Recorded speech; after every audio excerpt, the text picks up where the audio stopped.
वक्रतुण्ड महाकाय सूर्यकोटि समप्रभ निर्विघ्नं कुरु मे देव सर्वकार्येषु सर्वदा। गणपति बप्पा मोरया, मंगल मूर्ति मोरया।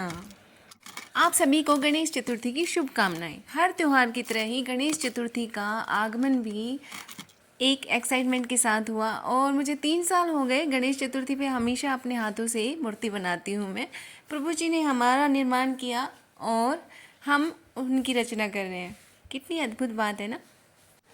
और इस काम को करते हुए जो आनंद आता है ना, उसे मैं शब्दों में बयान नहीं कर सकती, क्योंकि ये भी एक तरह से एक सच्ची भक्ति होती है। हमारा पूरा कंसंट्रेशन भगवान जी की मूर्त पे होता है।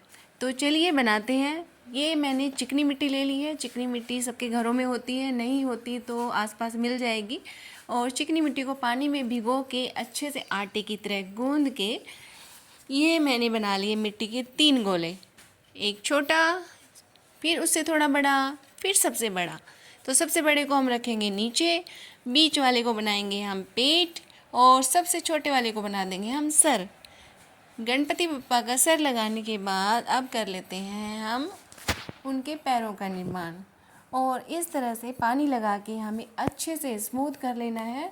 अगर आप स्मूथ नहीं करेंगे तो क्रैक्स आ जाएंगे, इसलिए इनको पानी के साथ जोड़ते जाइए। पानी के साथ अच्छे से चिपक भी जाएगी और इसमें क्रैक्स भी नहीं आएंगे। तो इस तरह से हमने इनकी दोनों टांगों को जोड़ दिया है।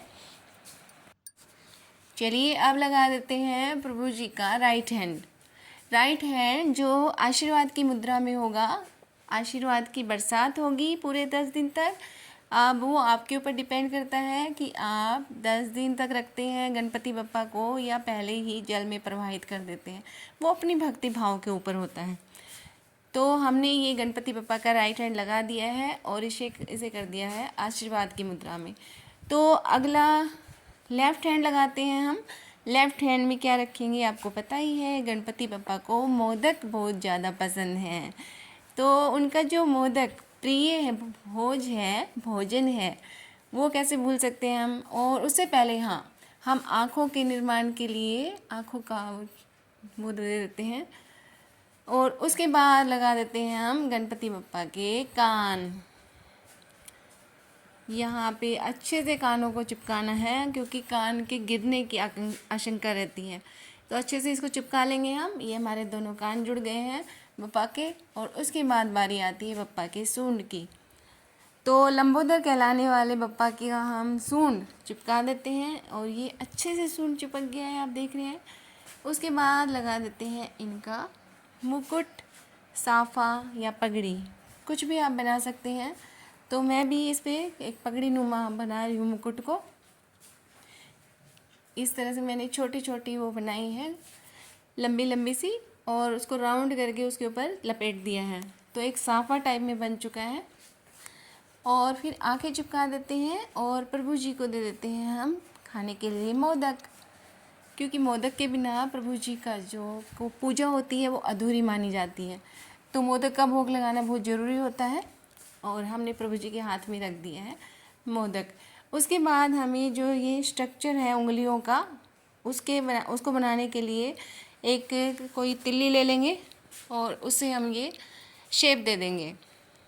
सूंड के ऊपर भी हमने शेप दे दी है और इस गणपति बप्पा के जो कान हैं उनको भी शेप दे दिया है। पाँव की उंगलियां भी बना देंगे इसी तरह से हम। और उसके बाद बप्पा को पहना देते हैं उनकी धोती।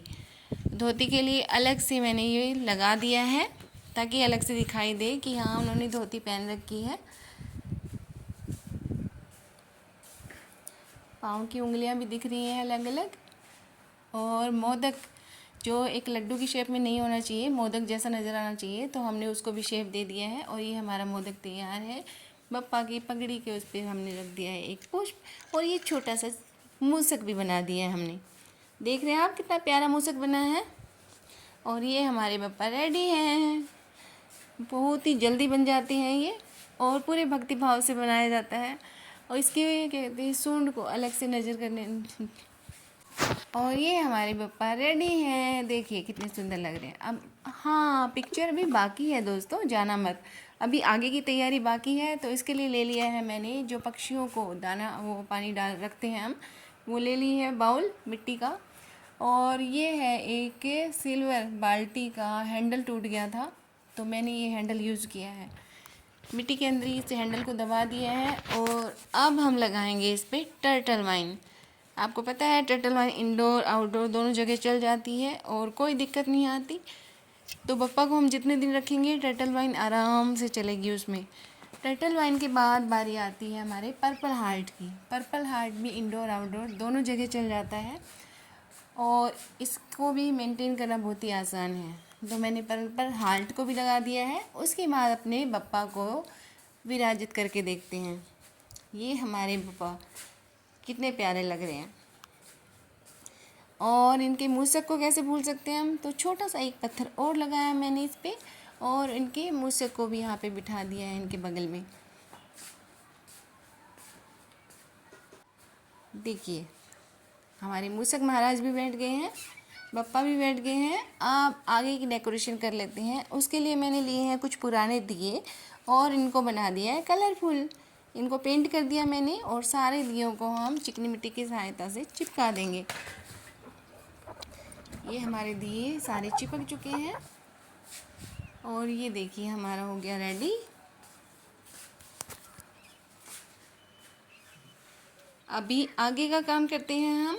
आगे जो हमारा ये हैंडल था बाल्टी का वो खाली खाली सा लग रहा है, तो उसको कवर करने के लिए मैंने ले लिए हैं अपने गार्डन से फूल। कलरफुल हैं सारे के सारे, कोई लाल पीला नीला सफ़ेद। तो ये सारे फूल मैंने इकट्ठे कर लिए। ये देखिए इतने सारे फूल मैं लेके आ गई हूँ, बप्पा की पूजा में काम में आएंगे और हम रोज़ बप्पा का श्रृंगार कर सकते हैं इस तरह से डेकोरेशन करके। तो चलिए ये जो हैंडल था वहाँ पे हम गुड़हल के फूल लगा देंगे और जो ये दिए हैं इसके पास हम ये येलो फूल लगा देते हैं।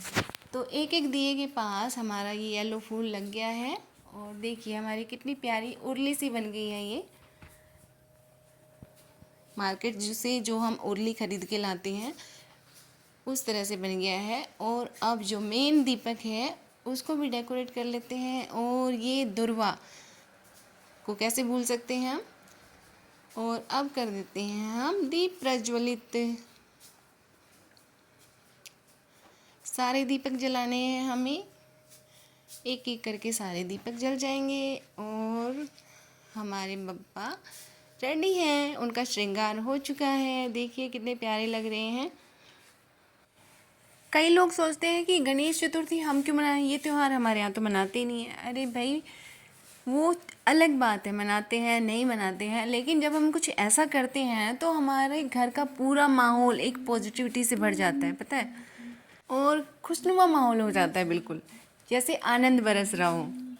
तो अपने घर में ऐसा खुशी का माहौल होता है तो हमें ये काम कर लेना चाहिए, उसमें क्या बुराई है। ये क्यों सोचना कि हमारे यहाँ ये त्यौहार मनता है या नहीं मनता है।